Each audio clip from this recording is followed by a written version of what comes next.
Let's go.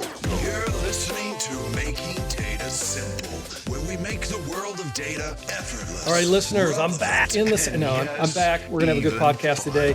The working title of this podcast is The Laws of Thought. All right, check this out. This is deep today. We're going to get deep. How the quest to understand the mind built today's AI, right? All right, so that's what we're going to do. I'm here with Tom Griffiths. Let me give you a quick introduction. Tom is the Henry R. Luce Professor of Information Technology, Consciousness, and Culture in the departments of Psychology and Computer Science at Princeton University. He directs both the Computational Cognitive Science Lab and the Princeton Laboratory for Artificial Intelligence. I'm in awe right now, right? His new book, The Laws of Thought, The Quest for a Mathematical Theory of the Mind, is out. I think it came out, February 10th or something? It's relatively recent, right? Fantastic. And it traces how centuries of efforts to express thought in mathematical terms gave rise to modern AI. So look, on this podcast, Tom, we seems like today we're talking AI, more AI, and then we talk data, but that has a relation to AI. It's all AI all the time. I mean, you could probably guess why. So this is right up our alley. Before I jump in, I want to talk about the book. I've got a lot of questions. Would you please introduce yourself? Yep. So I'm Tom Griffiths. I think if you take away all the fancy titles and so on, I'm a cognitive scientist. So that means that I really want to understand how minds work. And I do that by combining together ideas that come from psychology and computer science. And so this new book is really about that quest to understand the mind using mathematical ideas. And that's really the heart of the research that I do. And then at Princeton, I also run the AI lab, which is our research accelerator related to AI. So trying to figure out how we can use AI to have an impact on research across the whole university. Have you always been interested in this field? What did you start off when you were young? Was it mathematics? What was it? Yeah. So when I was in high school, I was very into math and computer science and science in general. And then I had an experience where I caught a virus and then caught another virus and sort of had something that nowadays is much more sort of recognizable in the era of long COVID, where I had a post-viral fatigue syndrome that lasted for a couple of years. And I spent a couple of years just like in bed. Really? And that experience shaped me in a couple of ways. One was that I spent a lot of time doing computer programming because the one thing that I could do when I was functional was I played a game on, the old school online role-playing games were called multi-user dungeons, right? These text-based role-playing games. And in the particular game I played, if you got up to level 20, you became a wizard and you could modify the dungeon. And so the way you would modify the dungeon is, it turned out, underneath the dungeon, it's all object-oriented C code. And so as a 14-year-old, I learned like object-oriented C programming in order to be able to, operate in this world, and learn about Unix systems and all of these kinds of things. And then the other way that it shaped me was that it meant that I really started to feel like, having had this illness that was, never properly diagnosed and nobody really knew what to do with, there were other things in the world that we don't understand. And I really wanted to study the things that we don't understand. And so rather than going down this track, which was, I sort of felt like a lot of the sciences, we kind of know most of the answers to the questions that we have. I wanted to study things where we still had genuine mysteries. And so when I went to university, I was studying philosophy and psychology and anthropology and ancient history. And then those two threads of my life came together when I was reading a book from my philosophy class. And in the last chapter of that book, it was all about artificial neural networks and how those could simulate how minds worked and maybe answer some of the philosophical questions we had. And suddenly it was like, oh, we can use math to understand how minds work. And then since then, I've been on that same track. Wow. That's amazing. So I'm sorry you had to go through that. How many, you were in bed for like 2 years? Is that what you said? Yeah. But this is definitely a case of turning dilemma into opportunity, it sounds like to me. Yeah. And I felt lucky to be able to do that. I think part of it, like in Australia, the way that I'm seeing my kids go through school now, and there's a lot of pressure to be doing things for preparation for college early on. In Australia, where I was living, the thing that qualifies you to go to university is your grades just in your final year. And then you do some tests at the end of that final year, standardized tests. And so it was possible for me to miss a chunk of high school and still go on to university. Wow. And so that feels in retrospect like a real privilege. That's an amazing story, man. I'm glad I asked. I'm reading a book right now called Whole Brain Living. I don't know if you've heard of this book. It's by, I think I'll get her name right, Jill Bolte. And she's a neuroscientist that had an aneurysm on one side of her brain. After she was a neuroscientist, in 5 hours, she lost the function of, it was her left brain. So her right brain remains functional after 5 hours. And it's all the happy side and everything else like that. All her function, like speech, all the pragmatic stuff goes away. And she is able to analyze this as it happens. She got it back 8 weeks later or something, and then is able to talk about it. It's an amazing book. I mean, I hate for her to go through that as well, but what she's been able to do with it was amazing. Anyway, hey, look, the book. I looked at the book and I went and got a characterization of it. And this is what it says. It says, it explores the history of using mathematics to understand human cognition from early logic to modern AI, covering approaches like rules, neural networks, and probability, and is considered essential reading for understanding intelligence in the age of AI. Is that pretty good? Do you think that characterizes it well? It's a must read? I think that's what my publisher wants you to believe. Perfect. But the way that I would explain it is, I think for a lot of people, as you said, AI is everywhere now. And it kind of feels like that just happened in the last few years, right? Where suddenly we went through this transition and now it's just AI, right? And so for a lot of people, AI seems like a thing that just happened very recently. And maybe if you know a little more about it, around 2012, people changed the way that they were training neural networks. And that sort of became something that led to, our modern AI systems. But in fact, the story is one that goes back hundreds of years, and it traces through different disciplines like mathematics, yes, but also, the birth of computer science, and then psychologists trying to figure out how to explain minds, and the creation of a new field that's called cognitive science that kind of blends those two things together. And so that's the story that's told in the book. It's kind of like looking at how people tried to engage with these questions, and then how the foundations that led to sort of making it possible to have this sudden breakthrough of AI in the last few years, how those foundations were laid over, those centuries, and in particular, maybe like the second half of the 20th century. Amazing. So if you look at a neural network today, how close is it to what's actually in our brain? I mean, when I look at it like a large language model, we're talking about parameters, we're talking about weights, so many parameters, so many weights that we can't even figure out half the time how a decision is made because it's so massive. Is that how our mind is working? So the foundation of what an artificial neural network is, right, as you might guess from the name, is something that comes from thinking about how brains work. So, the way that brains work, we have neurons inside our heads, and those neurons connect to one another, and signals are sent from one neuron to another. And then if one neuron receives enough signals, it sort of, it fires, it activates, right?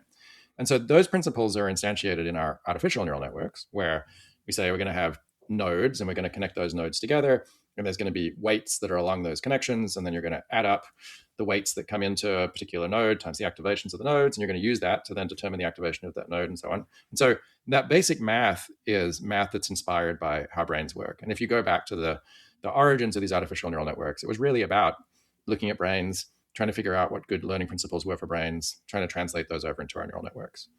But I think you can also say that there are some fundamental differences between the systems that we've ended up with in our sort of modern AI systems and human brains. So even though they're built out of similar kinds of principles, there are big differences in things like how much data it takes for a human brain to learn, say, language versus how much data it takes to train a large language model, right? So a human child learns a pretty good representation of language after about 5 years of speech, right? Hearing, people speak for about 5 years. For a large language model, it needs more like 5,000 to 50,000 years of continuous speech in order to reach the point that it reaches, right? So it's like orders of magnitude more data that's going into those systems. And so that tells us that there's something in human brains that's not in our large language models. Machine learning researchers or cognitive scientists would call this inductive bias. It's like something in our brain that makes us disposed to learning human languages that's not in the large language models. The other thing is that our AI systems today are what people have called jagged, right? They're good at solving one problem, and then you can take another problem that seems like it's right next to it, and they do really badly at that problem, right? And so you probably had the experience where, everything is going great when you're interacting with the AI, and it just then does something completely weird, right? I think it's surprising to us the ways in which they fail as well as the ways in which they succeed. And that really traces back to the same root, right? That the way in which they're solving the problems, they've sort of, from all of that data, they figured out a solution, right, to how to, learn language. But the solution that they found isn't necessarily the same kind of solution as the one that we have. And for that reason, that solution is very counterintuitive to us and doesn't generalize in the ways that we expect it to. And so, you can also think about that in terms of inductive bias. It's not just that we're able to get to solutions from less data, but we get to solutions that kind of like are more robust and more generalizable, less jagged, kind of just sort of make more sense to us, right? And all of that is a consequence of stuff that's inside people that we haven't quite figured out yet to put into our AI models. Well, I got to ask you this question before we go on. I know there's multiple definitions of AGI. Are we nearing AGI now? Where do you think we are? So I think the real answer to that question, as you said, it depends on what you think AGI is, right? Exactly. And people, when they give you a definition of AGI, it's often motivated by the thing that they think that they're going to be able to achieve, right? So you hear definitions that are sort of based on like being able to replace some amount of, human labor, right? Or sort of some number of tasks that humans do that you're going to be able to do with an AI system or something like that. I don't think in those terms. I mean, I think a lot of our intuitions about AI are shaped by our experiences interacting with the only other kind of intelligent system that we have, which is people. And in fact, the kinds of systems that we're building when we're building AI systems are just different from people, right? So human minds are shaped by a particular set of constraints and computational problems they have to solve. Our AI systems don't operate under those same constraints and sort of solve different problems as a consequence. And so I think this kind of current situation that we have, where you have AI systems that are very good at doing certain kinds of things, maybe less good at doing other kinds of things. And it's very hard to predict when they're going to be good at something or bad at something, unless you have access to the data they've been trained on and a lot of information about how they've been trained. I think something like that situation might continue unless we start to think in a different way about how it is that we're creating those systems, and maybe if we want to try and nudge them in the direction of being more similar to us. Sounds like there's a significant gap in your mind on the EI part, the emotional intelligence part. Well, I think, I wouldn't draw the lines like that, because I think one of the things that you can see is that there are aspects of something we could call emotional intelligence, which our current AI models are remarkably good at, right? So they're remarkably good at manipulating your emotions. That's totally true. Yeah. Making you want to interact with the system and feeling good about it, right? And that's something that is actually a concern, right? So this sort of AI sycophancy is something which means that if you're interacting with an AI system, you're not necessarily getting the best information back. You're getting the information that it thinks that you want to hear. And that's helping to push people into conclusions that are not necessarily grounded in reality. And so I think, I don't think there's one thing that we could characterize in terms of what emotional intelligence is. I think, as I said, I think about it in terms of computational problems that a system has to solve, right? Yeah. And if you're giving the system computational problems that require doing things that are involved making inferences about the intentions and emotional states of humans, they can do a reasonable job of that as long as they get enough data to train on to do that. And that's the key thing. It's kind of like, I would think about it more as what's in their training data and what kinds of training data can they get and what opportunities do they have to improve their performance. And those are the things that really tell us what kinds of problems the systems are going to be good at solving. I'll get right back to the book, promise. Using your definition of AGI, where do you think we are? I think about human minds and our AI systems as being just different from one another, right? So this whole idea of thinking about super intelligence, right? So it has this implicit assumption in it that there's one dimension that we can think about, which is what intelligence is, right? So you've got humans, and then AI is above them or below them, and maybe we're asking how close are we to being above humans and so on. And I don't think that's the right way of thinking about it. The way that I would think about it is a little more like if you look across different species of animals, it doesn't really make sense to rank them on a single dimension of intelligence, right? Because the abilities of those different species are just completely different, right? Like a spider can do some, weave a web in a way that is much more sophisticated than, you might be able to do. It's not because they're smarter, it's that they've adapted to a niche, a set of problems that they're solving. And so human minds have been adapted to solve a set of problems which are a consequence of the fact that we have short lifetimes in some sense, right? Like a few decades. We have, a couple of pounds of neural tissue that we're using to do all our computing. And we don't have, we have limited bandwidth for being able to communicate with one another. We can only send a little bit of data to other people, right? And so that means that human minds have to be able to learn from small amounts of data, because you're only ever going to get small amounts of data in your limited lifespan. Have to be able to do everything that we're going to do with sort of limited computational resources that we have, and need to figure out, protocols for interacting with other human minds in order to do things that are more complex than that using the limited bandwidth that we have. And so that set of problems is what characterizes what human intelligence is like. For our AI systems, they have, in principle, much more data than you can get in a human lifetime. In principle, arbitrary amounts of compute. You're limited by what you're able to build and what the energy resources are and these other kinds of things, but you can sort of keep turning that dial up. And they don't have those bandwidth constraints because you can, transfer data from one system to another, or transfer a state from one system to another. You take a model that's been trained on something and train it on something else and so on. You can sort of swap the data and compute resources around. And so as a consequence, we should expect it's going to be a different kind of intelligence from the one that we see in people. And that's exactly what we have. We have an intelligence which reflects having learned from massive amounts of data, but is sort of patchy in the way that it does that. That is, potentially using large amounts of compute when it needs to use large amounts of compute to solve problems rather than necessarily looking for the simplest way to solve a problem. And it's able to make use of the fact that it can be, it's easy to sort of combine resources together to overcome the other kinds of constraints that it might operate under. And so I think we're on a path where it makes more sense to think about humans and AI systems as distinct forms of intelligence rather than thinking about it as, oh, we're making something which is like people, and we're sort of, how close are we, and are we going to get past that? I got you, and I think that's fair. By the way, that's a fantastic answer, and I know that I'm talking to a professor, and you're giving me a very good characterization that I don't think I'd get anywhere else. Having said that, one reason I ask it, and listeners, you gotta hear this. I mean, you've got several legends that have interviewed for the book, like Noam Chomsky, Jeffrey Hinton, Daniel Kahneman.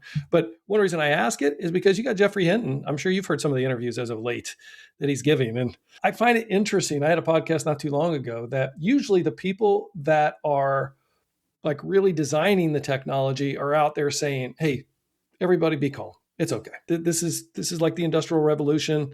It's going to change the way we work, but it's going to be augmented intelligence, blah, blah, blah. No problem. Jeffrey's not quite that way. He's pretty much given a ton of warnings in everything I've seen on the AGI front. I know that oversimplifies it, but it's any time between, 2029, what's that, 3.5 years from now, to 2050. So given the interviews that you had in the book, I had to ask the question. And by the way, like I said, listeners, this tells you the gravitas of this book. So it needs to be on your next read list. But Tom, anything more you want to say about that? And I'll move on. Yeah, I think there are a few things that make it really hard for us human beings to think about this. So one of them is that our intuitions about intelligence are really being shaped by interacting with humans, right? And humans are intelligent in a way which, as I said, was sort of smooth, where if someone's able to do something, they're going to be able to do something right next door. And so if you see, a human who has got a gold medal on the International Math Olympiad, you're like, that person is really smart. And I bet they could also do my taxes and do this other thing. And, you would have a lot of expectations about the other things that person would be able to do that would generalize from that. And I think that intuition doesn't stand us in good stead when we're thinking about AI systems, because of this sort of jaggedness in their abilities, if you see an AI system do something that's really impressive, it doesn't necessarily mean that that's going to generalize to all of the other things that it would generalize to if you were thinking about a human being. And so that's one important thing to keep in mind, is that I think when we think about, talking about horizons for superintelligence and so on, people are often focusing on the peaks, right? The places where something's doing something really impressive and then generalizing from the peaks. And the valleys are the part which is actually hard to work on in order to make these systems better. The other thing that I would say is that the neural networks that underlie modern AI have a reputation for being really hard to interpret. And that is a good thing, because it means that they're able to find solutions to problems that a human engineer couldn't come up with. And that's been really important in the breakthroughs that we've had in the last 10 years, where they've just been able to solve problems in ways that a human couldn't have sort of programmed in. But it also means that it's really hard for us to know what their limitations are. So it's hard for us to know what a neural network isn't going to be able to do, because it's really hard to sort of figure out how they're even doing the things that they're doing. And so that means that for that particular technology, it's a challenge to be able to make good predictions about what kinds of capacities it's going to have. So I do think we're going to be able to make intelligent systems that are going to be able to do all sorts of things that are the kinds of things that people want to do. And they're going to be able to do them better than people in many cases. But that doesn't mean that it's going to be something which is like a human being, but smarter, right? And I think that's the thing that people often have in their head when they think about what an AGI would be like. Still a little bit scary, but I got you. I wish it would solve whether an electron is a particle or a wave, because that blows my mind every time I see the quantum physics on. Anyway, so coming back, look, I can see how this is at the intersection of psychology and computer science. But going back to the book, what made you decide to write this book? I mean, you woke up one day and said, I got to write this. Well, there had to be an impetus that pushed you in this direction. Part of it is the story of all of the things that I have been reading and learning since that point where I, read that chapter in the back of the book about neural networks, right? So there's a sense in which it's the book that I wish that I had when I started into this field, laying out what this field is like and giving people, that lay of the land in a way that means that they can then make sense of all the things that are going on now. I think the other reason why I wanted to write the book, and in particular why it felt urgent to do so, is that just like you and I are doing now, people are having conversations about AI, and it's having an impact on people's lives. And people want to know, how can I predict what's coming next?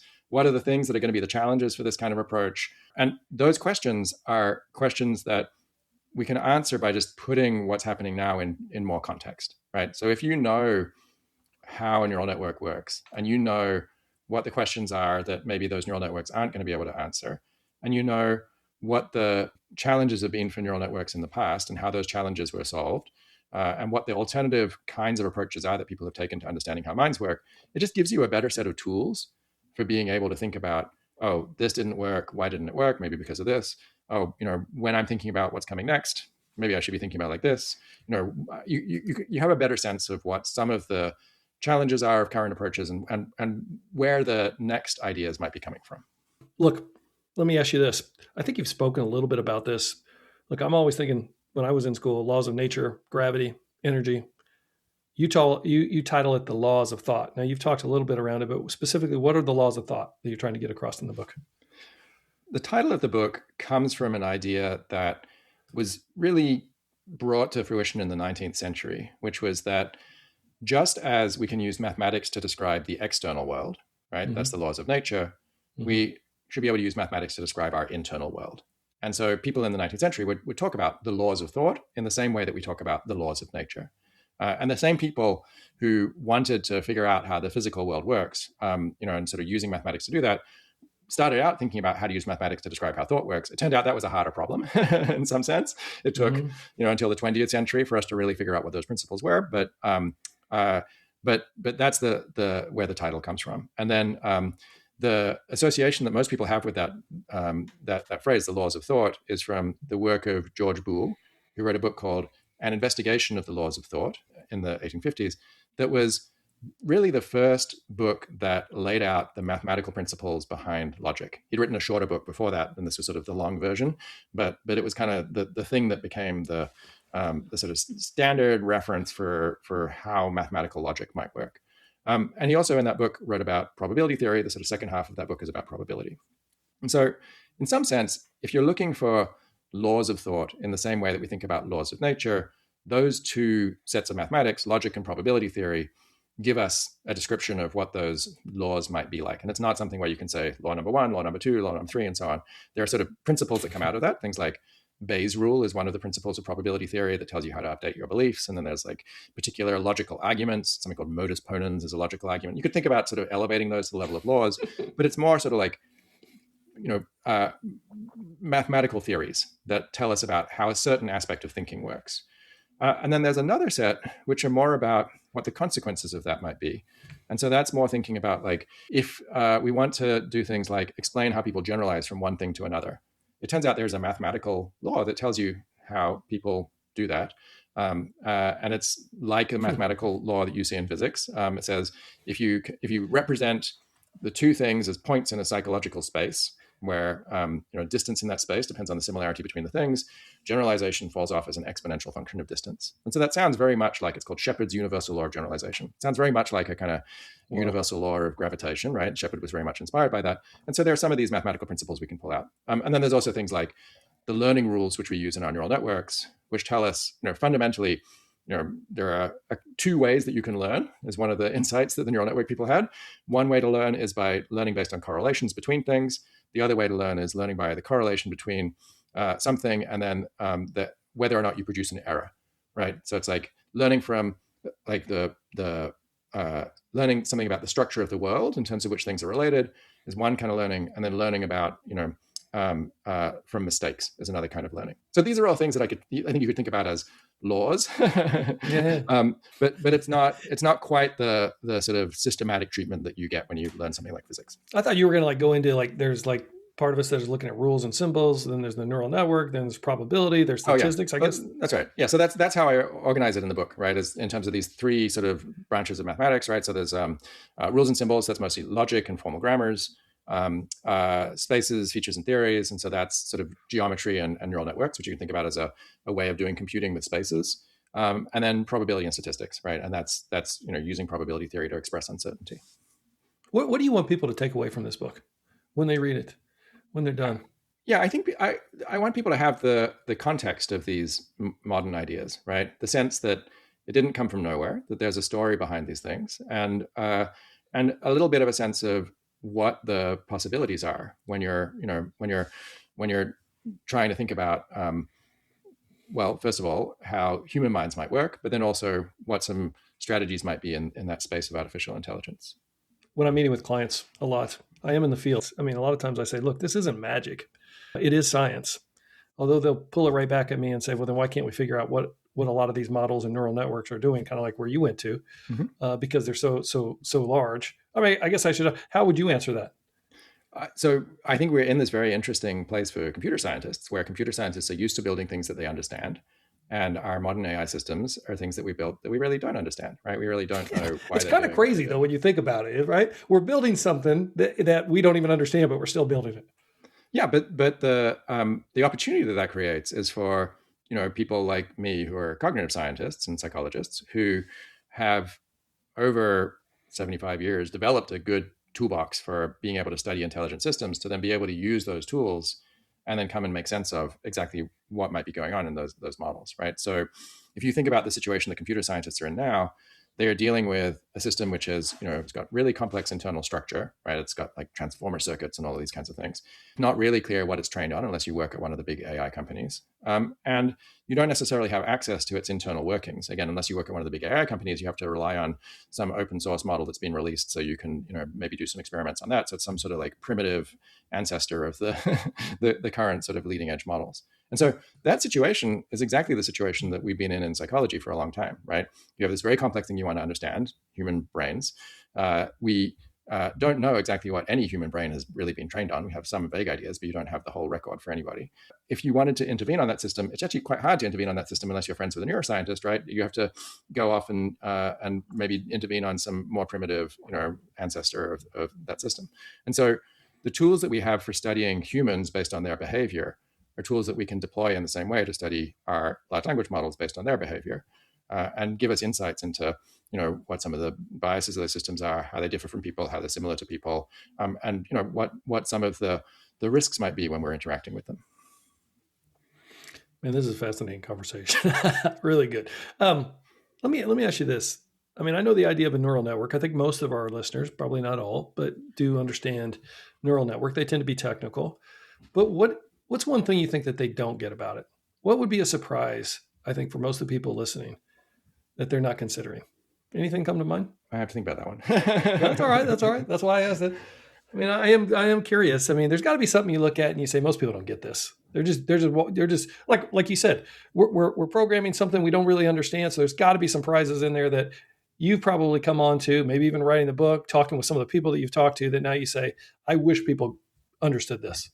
So I think there's one principle which is an idea from cognitive science that is worth having in mind when we're thinking about these systems. And it's less about some surprising thing that neural networks do, and it's more about just being able to think about them in a particular way, which is, I think if you're an engineer and you're building a system, then if you're going to build your classifier, trying to decide which things belong to category A and which things belong to category B, you have a choice. You could take a neural network and you could build a classifier, or you could do something with a Bayesian classifier where you're using Bayes' rule to classify things. And so you make a choice, you choose the neural network, you build your system, and you're done.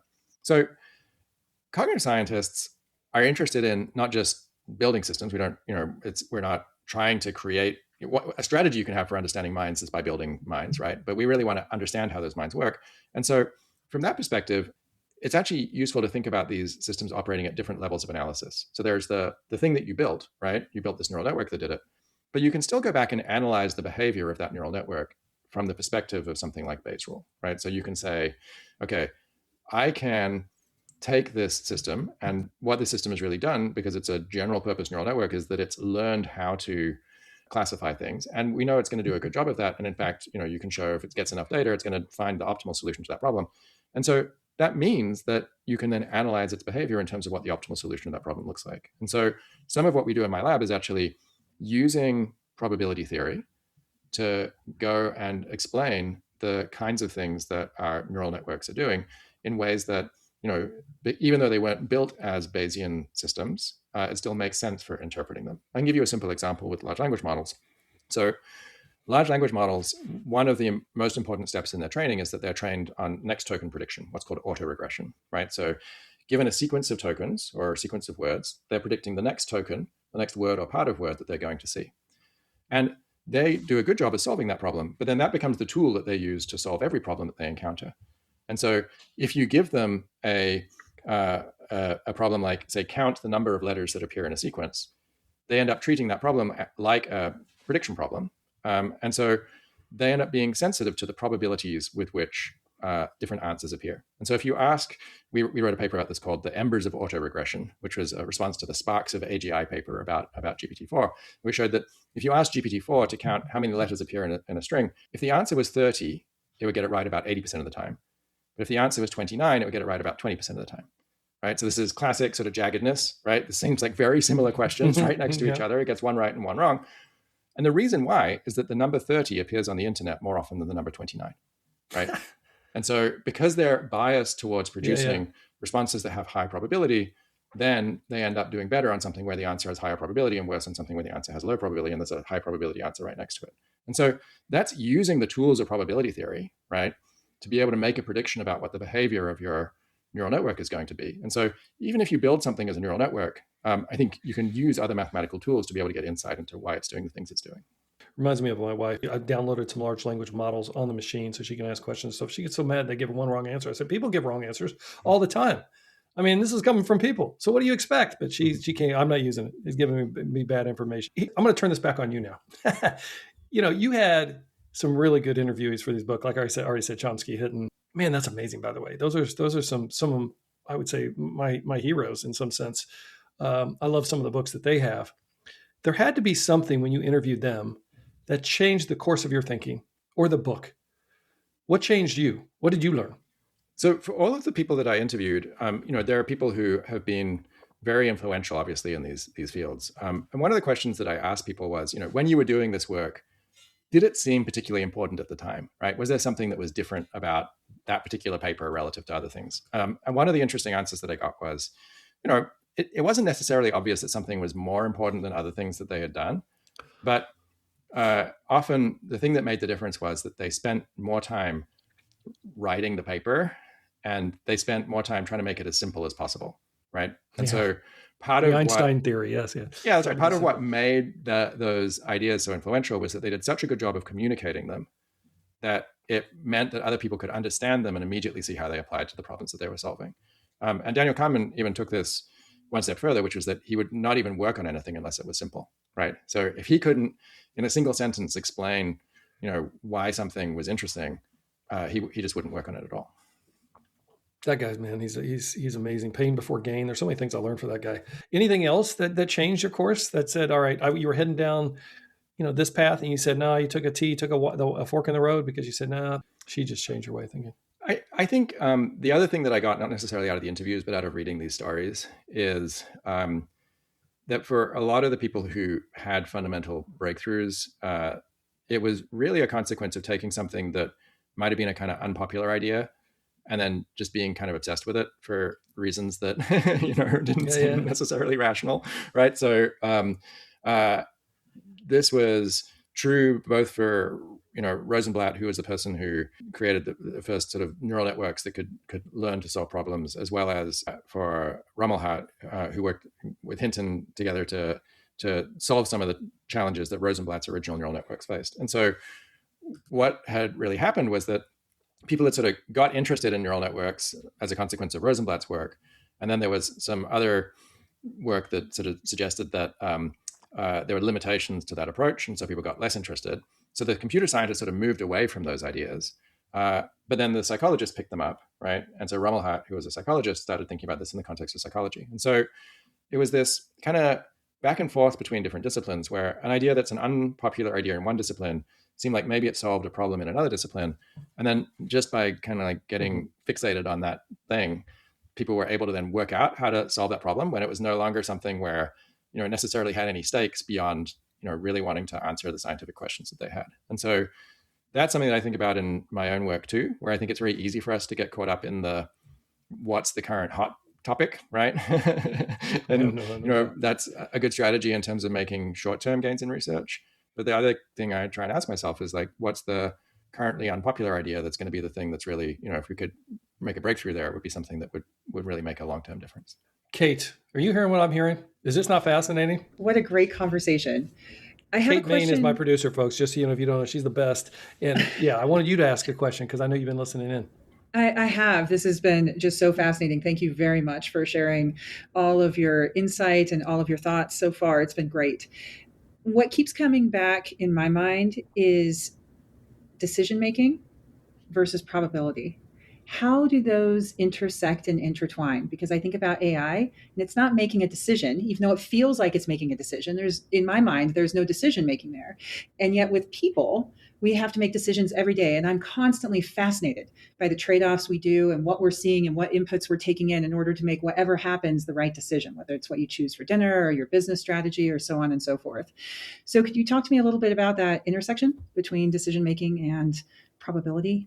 Yeah, so probability is one of the ingredients of decision making, right? So if you think about making a decision, if you follow the principles of rationality, which we've been sort of handed down by generations of mathematicians and economists and statisticians, the right way to make a decision is to think about all of the possible outcomes that could occur. And then for each of those outcomes, you assign a probability to that outcome, right? And then you have a utility that you would have for that outcome, a value that you would put on that outcome, right? And then for different actions that you consider, the probabilities of those outcomes are going to differ. And so you want to say for each action, what's the average of the utility over that probability distribution over possible outcomes? It's called maximizing expected utility, right? This is a familiar way of defining what rational action is. And so, yeah, you can think about probability theory, how we deal with uncertainty is one ingredient of decision making, right? It's like how we update our beliefs to be able to have a good estimate of what the probabilities of those outcomes might be. The other part of decision making is, figuring out how we value things, right? And that can be a challenge in itself. When we look at large language models, they're okay at estimating probabilities of things. So you could use them maybe as a tool where you say what are the probabilities of these different outcomes and so on. Estimating the values of things might be more of a challenge. You can actually show that, and we have a paper that looks at this where Kai-Chu Liang is the first author on this paper, but showing that one of the problems that people have when they're interacting with large language models is that because the large language models themselves are rewarded based on short-term interactions, right? So like whether they give you advice that seems like it's good advice, rather than the long-term consequences, right? Like whether what they told you in the short term is actually the thing that was the best thing in the long term. They're incentivized to give you like incorrect short-term advice that makes you feel good, right? Because you never come back and tell them, oh, that went terribly, right? And they don't sort of update their weights based on the long-term outcomes. And so we set up some like shopping scenarios where the language model is supposed to be helping you buy a TV, and you say, these are the features that I want, and then it lies to you about a television having certain features, so that you would say, oh, thanks, okay, I'll go check that one out, and then you go and buy the wrong television, right? And so one of the challenges that we have in making AI systems is something called value alignment, which is making sure that the things that the AI systems are assigning value to are the things that the human being is going to be assigning value to in the sort of long term. It always comes back to you and says, hey, that is a great question, Al. And I'm like, that wasn't that great a question. So you can test it out by asking the same thing in the opposite direction, right? So if you say, I'm thinking this, I'm thinking not this, it'll tell you that you're really smart both ways. Yeah. And I used to trick it for fun, just to warn clients that you have to have governance. You have to keep your head on straight because, it would give you wrong answers. And it still does sometimes, but it's gotten a lot better. I have to say it has gotten a lot better. I guess that's where the intersection of general intelligence and what it means to be human. And I think your language around that jagged aspect of it and context switching and the expectations we have of it, it's a probabilistic engine at the end of the day, right? It's just using, to your excellent point about 30 is more prevalent than 29 that you just said a few minutes ago. And that's where I think people misattribute insight into a fast answer while discounting humans have all of this value and context that goes into the kind of answers that they're giving to people, right? And you're also not getting the unpopular ideas is the other thing. Right? Exactly. So it's like the lowest common denominator of happy. Anyway, continue. If your goal is to make interesting discoveries, interacting with a large language model might be pushing you in the wrong direction. Yeah.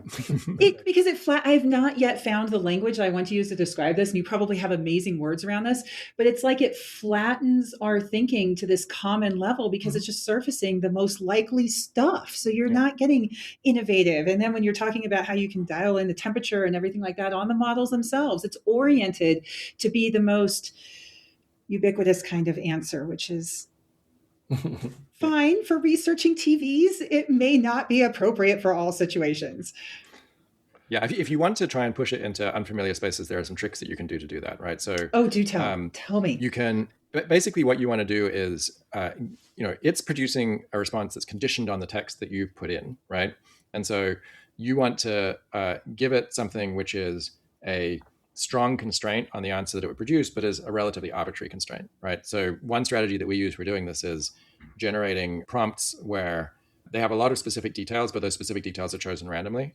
So you say, give me, here's a bunch of, pieces of information now, come up with an answer to this question. And that means that you're guaranteed to get something which is a low probability answer because it's being conditioned on all of the low probability information that you put in. Oh, that is clever. That is really clever. What's the most random answer that you've gotten? So we do this mostly so that we're able to get it to not just give us the same answer back all the time. So when we're doing experiments where we want to generate a lot of different results, this is a strategy that we use where we write some code to generate lots of distinct prompts, and then we would use that to then get lots of different answers back from the language model. Oh man, that's fascinating. Okay, that's my second question out. That's your second. No, that's perfect. Let me ask you. I'm going to ask one silly question. I got a couple more, and then we'll finish up, Tom. I always ask a silly question because you never know. Sometimes it's the best answer that I get back. It's not really that silly. Wait, is this the disparate facts coming in and we're seeing this play out real live, but the human version for the random question? No. It's self-serving is what it is. Tomorrow, I get the pleasure of going to speak with the Missouri caucus on AI policy. I've got, I get to testify. I thought testifying always meant that you were in trouble or something, but I guess not. Testify can also mean that you're just going to give some expertise. But my expertise is I sit here and listen, Tom. It's so practical. It's so I'm going to talk about governance.